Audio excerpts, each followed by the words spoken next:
Hello everyone, welcome to Wings of Fire Academy, a place for free education. My name is Grace and today we are going to study Class 6 English Balbharti, Unit number 4, Lesson number 7, The Sword in the Stone. So let's start for today's lecture.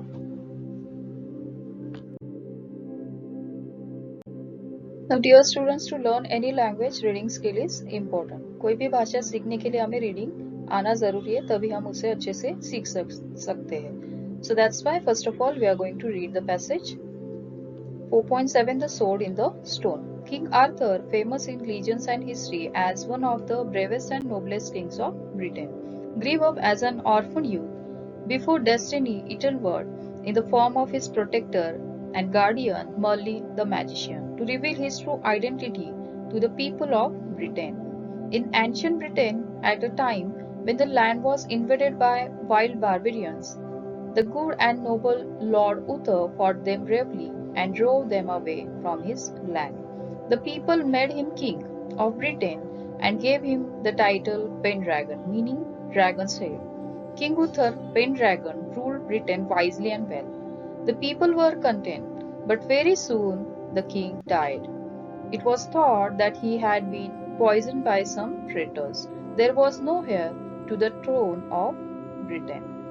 Now the sword in the stone, it means पत्थरों में रखी हुई तलवार. Now King Arthur, famous in legends and history as one of the bravest and noblest kings of Britain. राजा Arthur किंवदंतियों और इतिहास में ब्रिटेन के सबसे बहादुर और कुलीन राजाओं में से एक के रूप में प्रसिद्ध था. Grew up as an orphan youth, एक अनाथ युवक के रूप में वो बड़ा हुआ. Before destiny intervened in the form of his protector and guardian, Merlin the magician. और उसका प्रोटेक्टर या गार्डियन कह सकते हैं जो था कि Merlin the magician, to reveal his true identity to the people of Britain. So उसकी जो असली आइडेंटिटी है, उसकी जो पहचान है, उसे सामने लाया. इन एंशियंट ब्रिटेन, प्राचीन ब्रिटेन में, at the time when the land was invaded by wild barbarians. Now barbarians जो होते हैं लाइक ट्राइब, राइट, जाति के जैसे. सो एट दैट टाइम जब उन्होंने ब्रिटेन पे, राइट, आक्रमण किया, the good and noble lord Uther fought them bravely and drove them away from his land. So जब आक्रमण हुआ, किसके द्वारा हुआ?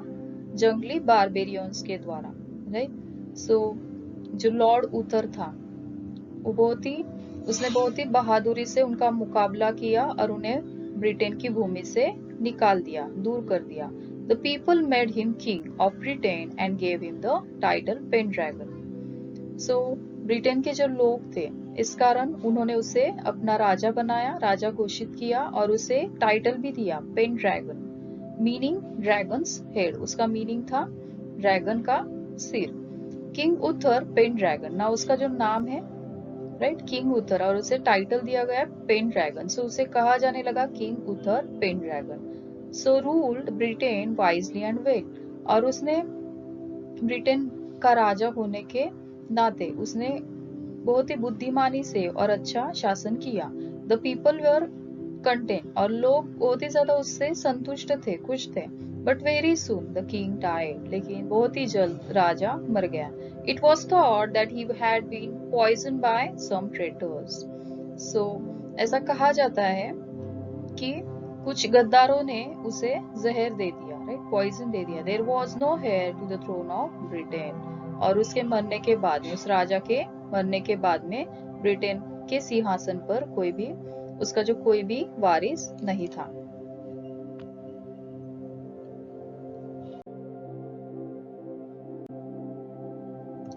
The powerful lords and knights who had been kept under control of King Uther now began to demand that one of them should be crowned King of Britain. Now, जब राजा था, right, king उथर जब था, सो उसके under जो Lord's थे, Lord's and nights, इसमें जो शूरवीर थे, राइट, उसके अंडर जो, उसके कंट्रोल में जो थे. ना उसके मरने के बाद में, किंग उथर के जाने के बाद में, तो वो लोग जो शूरवीर जो थे वो डिमांड करने लगे कि हम में से ही एक को राजा बनाओ. Rivalry grew amongst the lords and the country as a whole began to suffer. Now अब ये मांग करने से उनमें ही झगड़े होने लगे कि ब्रिटेन का राजा कौन बनेगा। लॉर्ड्स के बीच प्रतिद्वंदिता बढ़ी और पूरे देश को नुकसान होने लगा। Armed robbers roamed the countryside, pillaging farms and fields. People felt unsafe and insecure in their own homes. Fear gripped the country and lawlessness prevailed over the divided kingdom. Now, देश का नुकसान होने लगा। हथियारबंद लुटेरे खेतों को लूटने लगे, नुकसान करने लगे, राइट। फिर जो लोग वहां पे रहते थे उन इलाकों में वो घूमने लगे। सो लोगों को अपने घरों में भी असुरक्षितता महसूस होने लगी और भय ने देश को जकड़ लिया। और विभाजित राज्य में टूटा हुआ राज्य था और वो पूरा का पूरा जो विभाजित राज्य था वो अधर्म उस पे हावी हो गया। Nearly 16 years had passed और ऐसे ही 16 वर्ष बीत गए since the death of lord Uther. Lord Uther means जो राजा था उथर, उसे मरे हुए अभी 16 वर्ष बीत चुके थे। All the lords and knights of Britain had assembled at the great church of London for Christmas।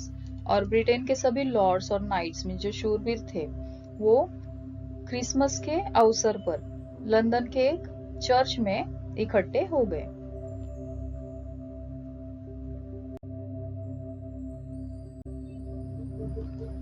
On Christmas morning, just as they were leaving the church, a strange sight drew their attention.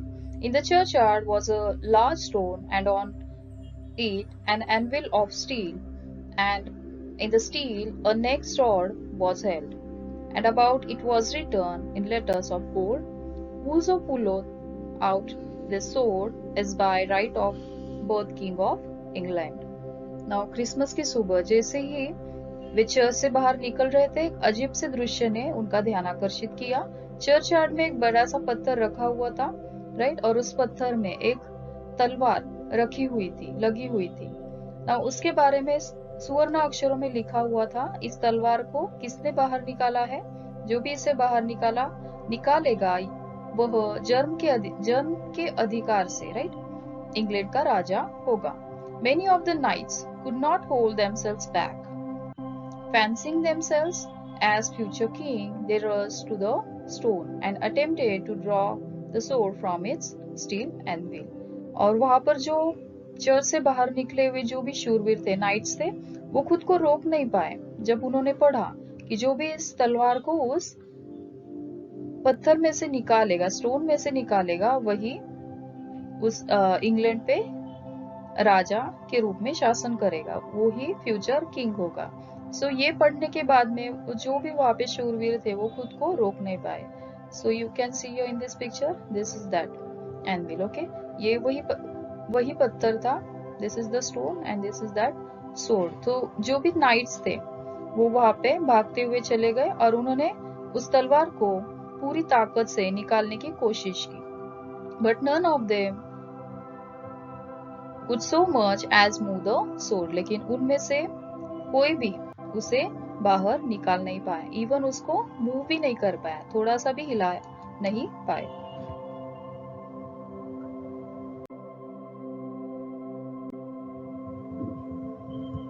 Obviously, the man who might draw the sword and prove himself to be our rightful king is not among us this morning, said the archbishop. Now, archbishop means जो भी church का priest होता है उसे archbishop कहा जाता है। सो उसने ये सब देखकर कहा कि सबने यहाँ पे ट्राई तो किया है निकालने का, तो मैं यहाँ पर देख सकता हूँ, obviously the man who might draw the sword and prove himself to be rightful king is not among us this morning. इस सुबह ये साबित हो गया है कि यहाँ पर जो हमारा फ्यूचर किंग है, राइट, जो सच्चा राजा है, बहादुर राजा है, वो यहाँ पर नहीं है। However, every man who wishes to try his hand at drawing this sword is free to do so. For the next few days, he who draws the sword will be crowned king.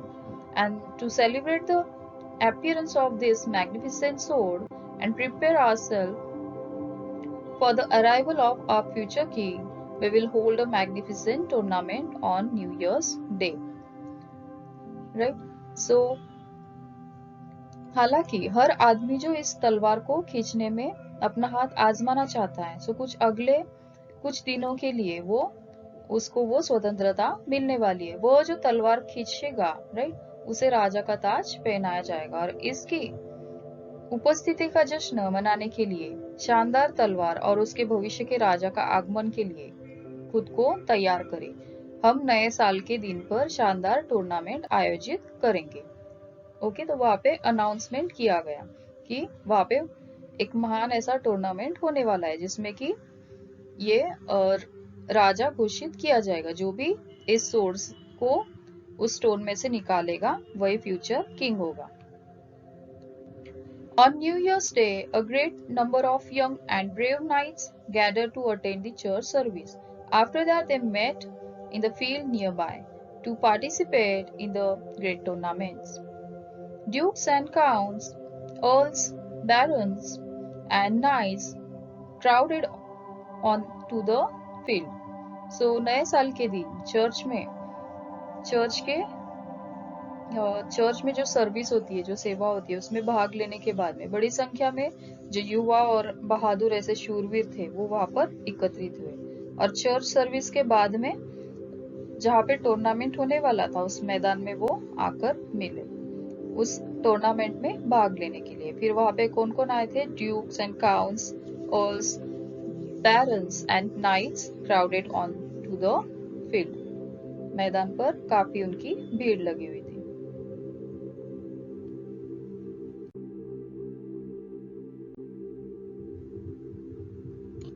Among them was Sir Ector, a noble knight. और उन शूरवीरों के बीच में sir Ector, जो कि एक महान शूरवीर थे, वो उनमें थे। He was accompanied by his two sons, Sir Kay and young Arthur. So वो सर एक्टर जो था वो उन महान शूरवीरों में से एक था जो अपने दो बेटों के साथ आया था, सर के एंड आर्थर। के वॉज हिज ओन सन, जो के था वो उसका खुद का अपना बेटा था। वो had been recently knighted. Arthur whom had brought up as a foster son was actually an orphan whom he had raised as his own child. The good Sir Ector loved both his sons dearly. Now Sir Ector जो शूरवीर बहादुर ऐसा था, so उसके दो बेटे थे, sir के and Arthur. So sir के ये हाल ही में नाइट्स बना था, राइट, और वो उसका अपना खुद का बेटा था। लेकिन आर्थर ये एक अनाथ लड़का था जिसे उसने पाला था। लेकिन अनाथ होते हुए भी वो दोनों ही बेटे को समान रीति से प्यार करता था। As Sir Kay was preparing to join the tournament, he realized that he had left his sword behind at home. Hastily, he summoned his younger brother and said to him, Arthur, you want me to win this tournament, don't you?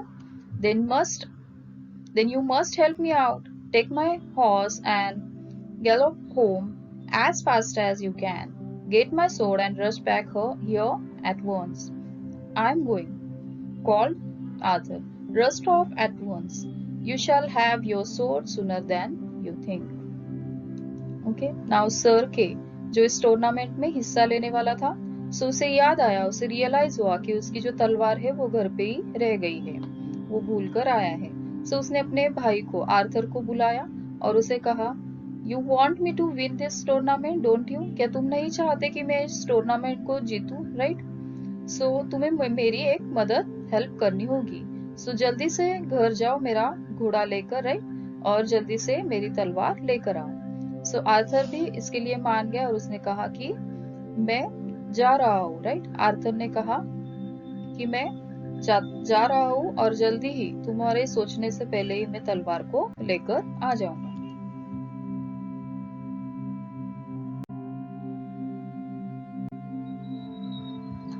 As he rushed past the church, a glint of steel caught his eye, the blade of a sword, shining brightly in the morning sun. The sword was mounted on an anvil on top of a block of marble, right in the middle of the churchyard. It was the magic sword in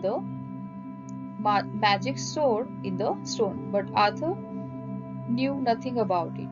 All he saw was a sword that was available for taking. Kay shall have his sword straight away, Arthur said to himself. He ran up to the stone, seized the sword by the handle, and drew it out effortlessly. He rushed back to his brother and handed the sword to him, breathless with excitement. Now जब वो church के पीछे से वो दौड़ रहा था, तो उसका ध्यान आकर्षण हुआ सूरज की जो चमक थी। सूरज की चमक में वहां पे उसने देखा कि एक तलवार जो चर्च यार्ड के बीच में बीचों बीच एक पत्थर में जैसे लगी हुई है। सो उसका ब्लेड सूरज के किरणों से चमक रहा था और उसने उसका ध्यान आकर्षित कर दिया।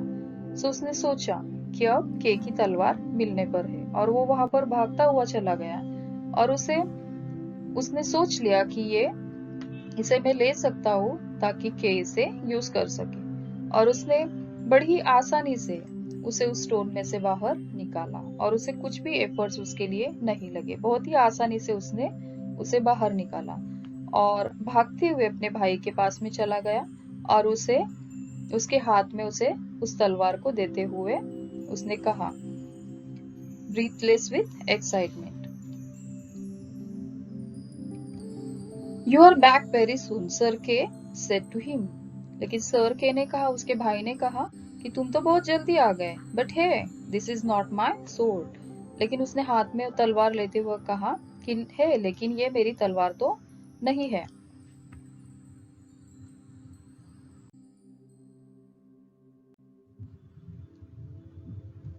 No it isn't, smiled Arthur. और आर्थर ने कहा, हाँ, ये तुम्हारी नहीं है। I thought it would take me too long to get home and bring your sword. I found this sword in the churchyard. तो आर्थर ने एक्सप्लेनेशन दिया कि मुझे लगा कि घर जाकर तुम्हारी तलवार लाने में मुझे काफी समय लग जाएगा। सो मैंने ये चर्चयार्ड में ये तलवार देखी।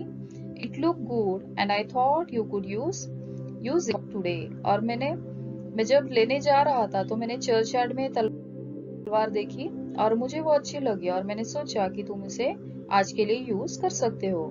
We will of course put it back when the games are over. और ऑफ कोर्स हम इसे फिर से दोबारा वहां पर जाकर रख देंगे जब गेम्स ओवर हो जाएंगे। सर के stood speechless, staring at his younger brother. He knew all about the magic sword and what it signified. Now Sir K बिल्कुल ही शांत वहां पे स्पीचलेस ऐसा खड़ा होकर अपने भाई को देखने लगा, क्योंकि उस मैजिक सोर्ड के बारे में उसको सब कुछ पता था कि जो भी इस मैजिक सोर्ड को उस पत्थर में से, उस स्टोन में से निकालेगा, वही ब्रिटेन का राजा होगा, राइट। सो ये बात उसको पता थी, सर के को पता थी, और इसलिए बहुत ही स्पीचलेस ऐसा वो अपने भाई को देखते हुए वहां पर खड़ा हो गया। He knew all about the magic sword and what it signified. और ये खींचना, उस तलवार को उस स्टोन में से निकालना या खींचना, ये किस बात को दर्शाता है, ये उसको पता था।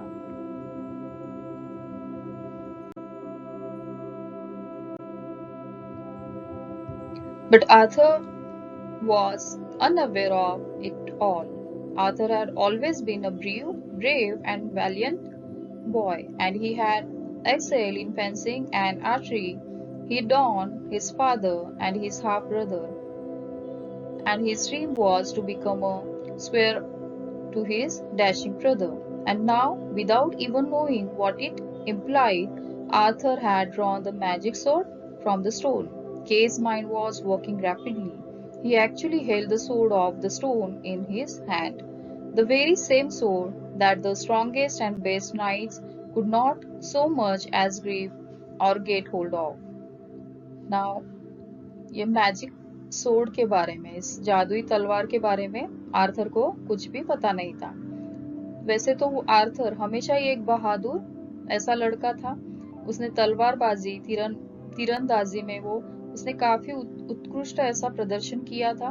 उसने अपने पिता और अपने सौतेले भाई को स्वीकार किया था, राइट। और उसका सपना था अपने भाई के जैसे बनना। और अब यह जाने बिना कि क्या निहित है, आर्थर ने पत्थर में से उस जादुई तलवार को खींचा था। नाउ के का दिमाग जो है बहुत ही तेजी से दौड़ रहा था। उसने वास्तव में, राइट, उसने तो वो तलवार नहीं निकाली थी, लेकिन जो भी इस तलवार को धारण करेगा, राइट, वही शूरवीर जो है वो अगला राजा होगा, ये उसे पता था, राइट। सो उसका दिमाग बहुत ही तेजी से दौड़ रहा था और वो कुछ सोच रहा था।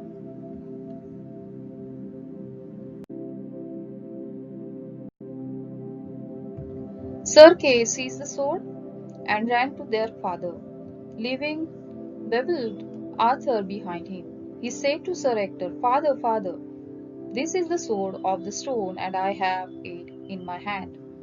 I am the rightful king of Britain." Sir Ector was a wise man. "How did you get hold of this sword, son?" he asked his eldest born. Now sir के भागता हुआ दौड़ता हुआ अपने फादर के पास में चला गया, आर्थर को पीछे छोड़कर। और जैसे ही वो वापस चला गया, उसने कहा, he said to Sir Ector, जो उसके पिता थे सर एक्टर, उनसे कहा कि फादर फादर, ये वो तलवार है, right, this is the sword of the stone and I have it in my hand. और ये वो तलवार है, राइट, जो मैजिक स्टोन है और ये मेरे हाथ में है। I am the rightful king of Britain, और मैं ही ब्रिटेन का राइटफुल ऐसा किंग हूँ, असली राजा हूँ। Sir Ector was a wise man. Sir Ector एक बुद्धिमान व्यक्ति थे। सो उन्होंने उसे पूछा, how did you get hold of this sword son, right. उसने अपने बेटे के से पूछा कि ये तुमने इसे कैसे पकड़ लिया। What does that matter? I have it in my hand. It was mean to be mine. Isn't that enough? Kay retorted angrily. So के ने कहा कि इससे क्या फर्क पड़ता है, लेकिन ये तलवार तो मेरे हाथ में है और इसका यही मतलब है कि ये मेरी है, राइट। और उसने गुस्से से कहा, That's not enough, said the father quietly. How did you get hold of this sword? लेकिन उसके फादर ने कहा कि इतना काफी नहीं होगा, तुम मुझे बताओ कि तुमने इसे कैसे निकाला। I've got it and that's what matters, Kay replied, stubborn as ever. और सर ने कहा, राइट, सर के ने कहा, आई हैव गॉट इट, मैं समझ गया, और यह कि क्या मायने रखता है, के ने उत्तर दिया।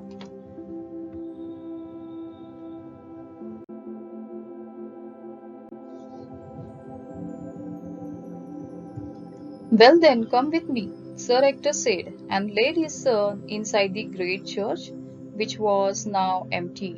Taking the Holy Bible book from the choir, Sir Ector said to his son, "Swear on the holy book that you drew the sword from the stone."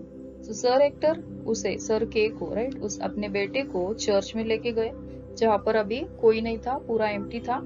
सो उन्होंने होली बुक लिया, मीन्स बाइबल लिया, और उसके हाथ में देते हुए कहा कि तू इसकी शपथ खा के, कसम खा के कह कि ये तूने ही निकाला है। सर के lowered his eyes. He could not face his father now. और जैसे उसके हाथ में होली बुक आ गया और उसे कसम खाने के लिए कहा गया, तो उसकी आंखें झुक गई और वो अपने फादर के फेस को भी नहीं देख सकता था। How did you come by the sword, son? Sir Ector asked him once again.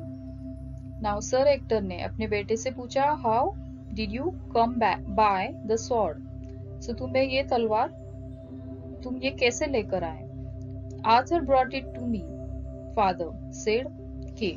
और के ने कहा कि आर्थर इसे लेके आया। Still with eye lowered. Bring Arthur here and let the three of us go to the churchyard. Sir Ector told him, we have to know the truth about this. So उन्होंने कहा कि Arthur को यहाँ पर लेके आओ, right, हमें जो भी सच्चाई वो जाननी है।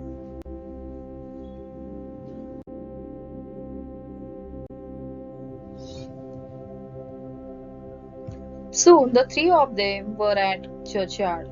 Put the sword back on its anvil, Sir Ector said to Kay, but try as he might, Kay could not put the sword back. It struck the anvil and slid off the block. Now sir actor ने उसे कहा, अपने बेटे से कहा कि इस तलवार को फिर से उस सोड को फिर से उस स्टोन में रख दो, राइट? हम सच्चाई देखेंगे। लेकिन के ने जैसे ट्राई किया कि वो उस स्टोन में उस सोड को डाल दे, लेकिन वो उसे कर नहीं पाया। Arthur saw what was happening, the thought that his father was angry with them because he thought the sword was stolen. Sir Hector had always told his sons, what matters most for a knight is integrity, being honest and truthful at all times, on all occasions. Now Arthur को समझ में नहीं आ रहा था कि उन दोनों के बीच में क्या बातें हो रही है, लेकिन उसे लग रहा था कि वो तलवार चुराई गई है, इसलिए उसके फादर जो है बहुत ही ज्यादा गुस्से में है, क्योंकि उसके फादर ने, सर एक्टर ने हमेशा ही अपने दोनों बेटों को सिखाया था ऑनेस्टी के बारे में, राइट, ट्रूथफुल रहने के बारे में, in any situation, in any occasion. Arthur stepped forward impulsively. Here, let me put it back, he said, and taking the mighty sword from his elder brother, he thrust it back on the anvil and it slipped in neatly. Now Arthur आगे चला गया, right, आवेगपूर्वक उसने कदम बढ़ाया और उसने अपने भाई के हाथ में से उस सोड को लेते हुए कहा कि इसे मुझे वापस वहां पर रखने दो, और उसने उस तलवार को अपने भाई के हाथ में से ले लिया और उसे इस तरीके से वहां पर फेंक दिया कि वो पूरी तरीके से करीने से फिसल कर वहां पर उस स्टोन में ही वापस चली गई.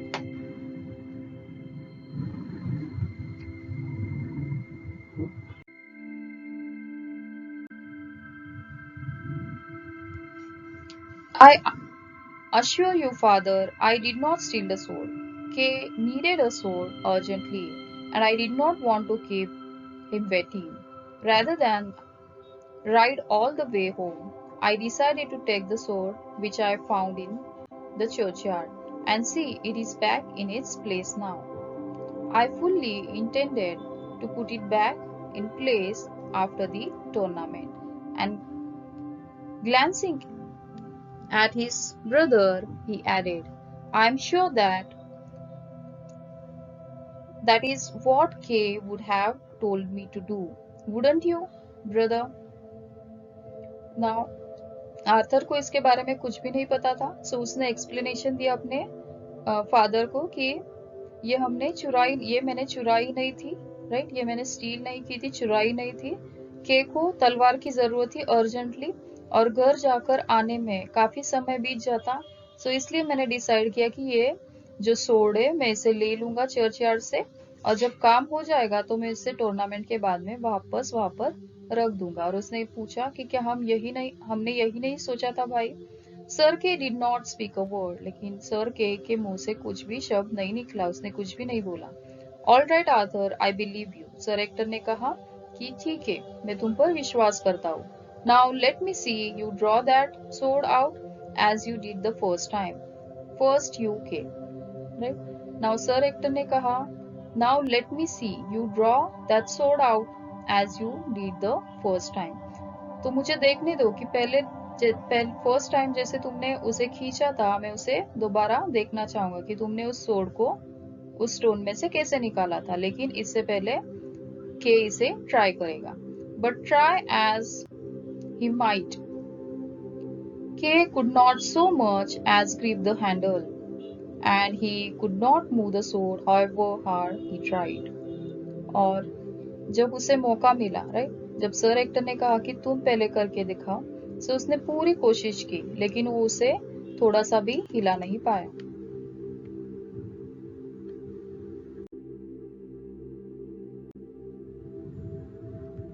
Now it is your turn, Arthur, said Sir Hector sternly. Arthur gripped the handle of the sword and drew the sword out, gently but firmly. Now के ट्राई करने के बाद में सर एक्टर ने कहा, अब तुम्हारी बारी है आर्थर. और आर्थर ने उस तलवार की ग्रिप को, उस हैंडल को पकड़ लिया और उसे बहुत ही आसानी से, लेकिन फर्मली उसे बाहर निकाला. Sir Hector made him repeat the action again and again. Each time Arthur gripped the handle and drew the sword out without any hesitation. और सर एक्टर ने उसे बार बार रिपीटेडली सेम एक्शन करने के लिए बोला कि उस तलवार को उस स्टोन में से बाहर निकालो और वापस उसे रख दो। अगेन एंड अगेन उससे कहा और फिर बार बार आर्थर उससे उस तलवार को उस स्टोन में से निकालता था और फिर से उसमें रखता था without any hesitation. Sir Ector was overwhelmed. He fell on his knee before his young son, who held the mighty sword in his hand. Now Sir Hector जो था वो अभिभूत हो गया, मीन्स उसे समझ में आ गया, राइट। सो वो अपने घुटने पर गिर गया उसके सामने, आर्थर के सामने, जिसने कि वो माइटी सोर्ड जो तलवार थी उसे पकड़े रखा था, and bowed his head in deep devotion. Wordlessly के फॉलोड हिज एग्जाम्पल. नाउ वो झुक गया, राइट। उसने अपना सिर भी झुका लिया, घुटने पे आ गया और उसने सर एक्टर ने अपना सिर भी झुका लिया आर्थर के सामने, और वर्डलेसली, राइट। और सेम वही सेम सर के ने भी सेम वैसे ही किया, अपने घुटनों को टेक दिया अपने पिता के जैसे. Arthur jumped back in surprise. Father, why do you kneel before me? Am I not your सन?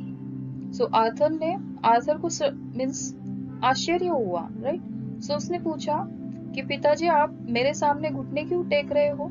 क्या मैं आपका बेटा नहीं?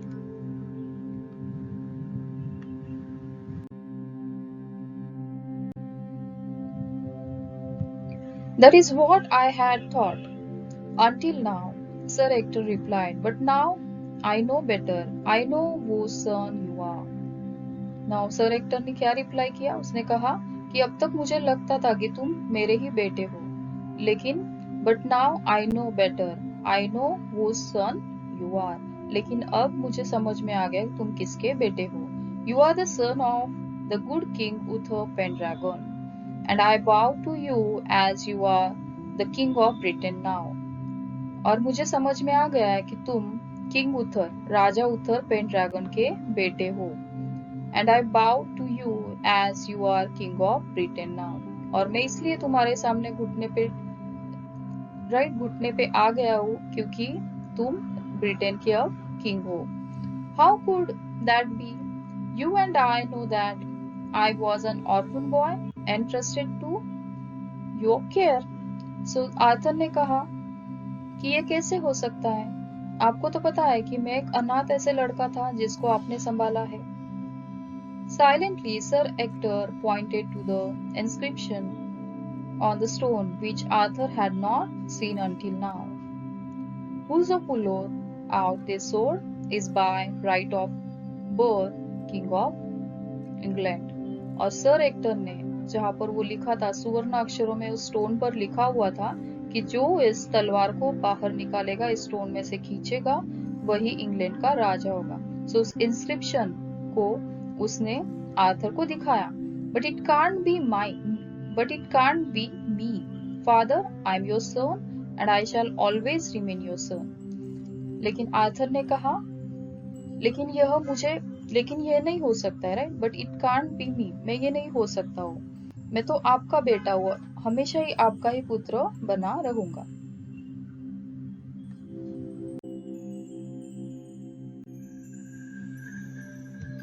There was a flash of light and Merlin appeared before them, a hooded figure with bright, shining eye and waving a smile. Lovingly, he laid his hand on Arthur's head and said to him, Indeed, I was the one who entrusted you to good Sir Hector for your own safety. Your father and I knew that great danger lay ahead for the kingdom and yourself. No sooner than you were born, your father blessed you and handed you over to me with the solemn request that you would take your rightful place on the throne of England when it was safe for you to do so. Now, वहां पर प्रकाश की एक चमक थी और उस चमक में मर्लिन, राइट, जो एक जादूगर था, राइट. सो मर्लिन उनके सामने आ गया और उज्जवल और चमकती आंखों से और एक मुस्कुराहट के साथ में मुस्कान के साथ में एक आकृति वहां पर दिखाई दी और उसने बड़े प्यार से आर्थर के सिर पर अपना हाथ रखा और उससे कहा, वास्तव में वह मैं था जिसने सुरक्षा के लिए, राइट, तुम्हें सुरक्षित रखने के लिए सर एक्टर को सौंपा था। तुम्हारे जो पिता थे, राइट, तुम्हारे पिता और मैं, हम दोनों ही जानते थे कि राज्य के लिए और तुम्हारे लिए बड़ा ही खतरा है। जब तुम पैदा हुए तो तुम्हारे पिता ने तुमको आशीर्वाद दिया, ब्लेसिंग दी थी कि तुम अगले राजा बनोगे और तुम्हें सुरक्षित रखने के लिए, जब तक कि तुम बड़े नहीं हो जाते, तुम्हें सुरक्षित रखने के लिए हमने सर एक्टर को तुम्हें सौंपा था। और जब तुम्हारी सही जगह तुमको मिल जाएगी, जब तुम बड़े हो जाओगे, राइट, और राजा बन जाओगे, सो उस समय तक हमें रुकना था तुम्हें सुरक्षित रखने के लिए।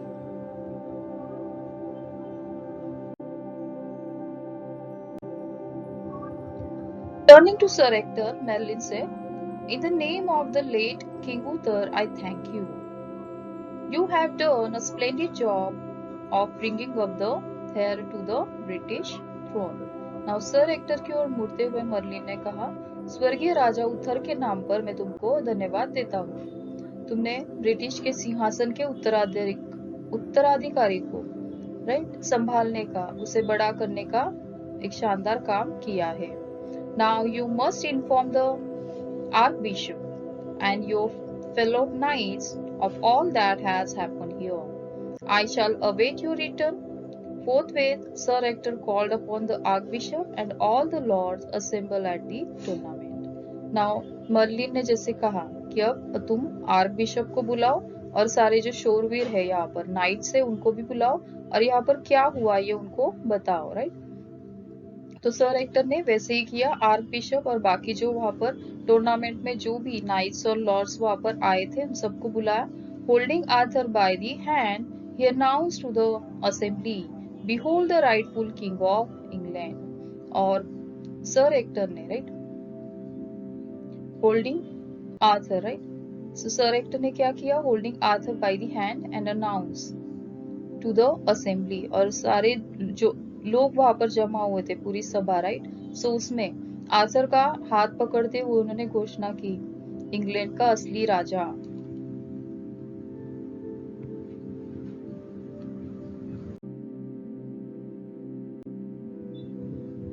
For a moment there was silence. और जैसे उन्होंने, सर एक्टर ने घोषणा की कि देखो इंग्लैंड का राजा, आर्थर की ओर, आर्थर को दिखाते हुए उन्होंने जैसे ही कहा, सो वहां पर पूरा सन्नाटा सा छा गया। And then the crowd burst out in angry protest.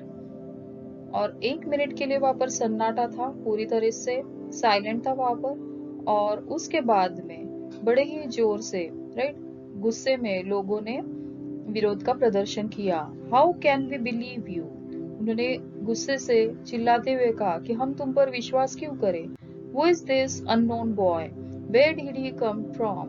ये अननोन बॉय कौन है, अनजान सा लड़का कौन है, और तुम इसे कहां से लाए, ये कहां से आया है।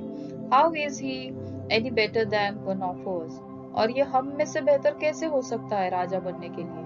The archbishop took them all to the churchyard, the entire assemblage watch it all.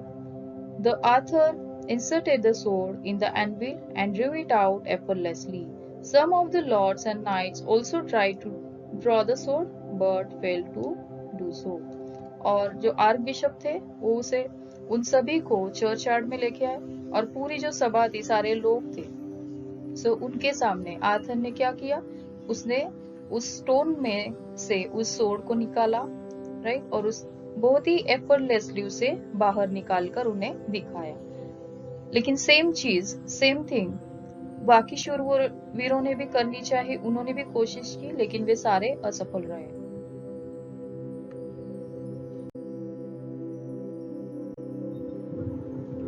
Again and yet again, Arthur drew the sword from the stone before his people.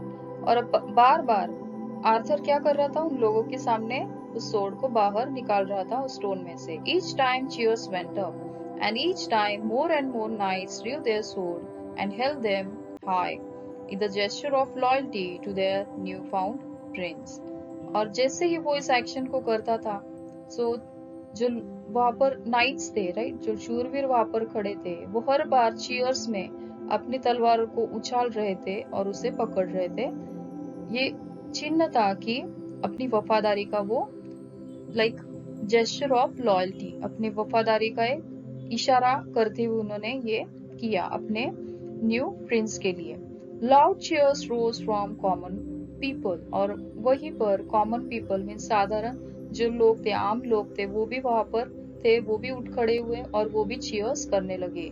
वो had surrounded the churchyard eager to greet their new king, और वो बहुत ही ज्यादा उत्सुक थे अपने राजा को बधाई देने के लिए, अपने नए राजा से मिलने के लिए।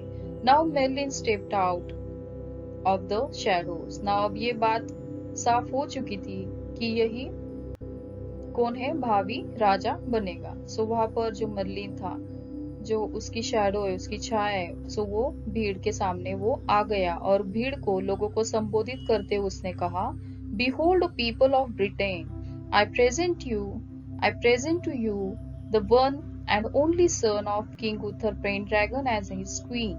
He is your rightful king. और उसने अनाउंस किया कि उसने कहा कि ब्रिटेन के लोगों, मैं तुम्हारे सामने पेश करने जा रहा हूँ राजा उथर पेनड्रैगन और उसकी रानी का एकमात्र पुत्र, और वही तुम्हारा असली राजा है। और अब तो कोई शक या किसी शक की कोई गुंजाइश ही नहीं थी, क्योंकि वही असली राजा था, ये बात साबित हो चुकी थी।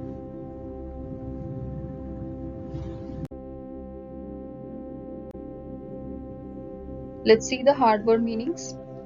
First word, ancient, it means very old. Next, traitors, it means disloyal people. Next, pillaging, it means plundering or looting.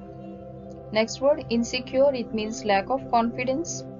Next word, assemble, it means gathered. Next word, attempted, it means try. Next, foster boy, it means a child raised by someone who is not its natural or adoptive parent. Next word, signified, it means shown by a sign. Next word, valiant, it means courageous and brave. Next word, excellent, it means to do extremely well. Next, fencing, it means a sport wherein two people fight using swords. Next, archery, it means a sport which uses bow to propel arrows. Next word, implied, it meant indirectly.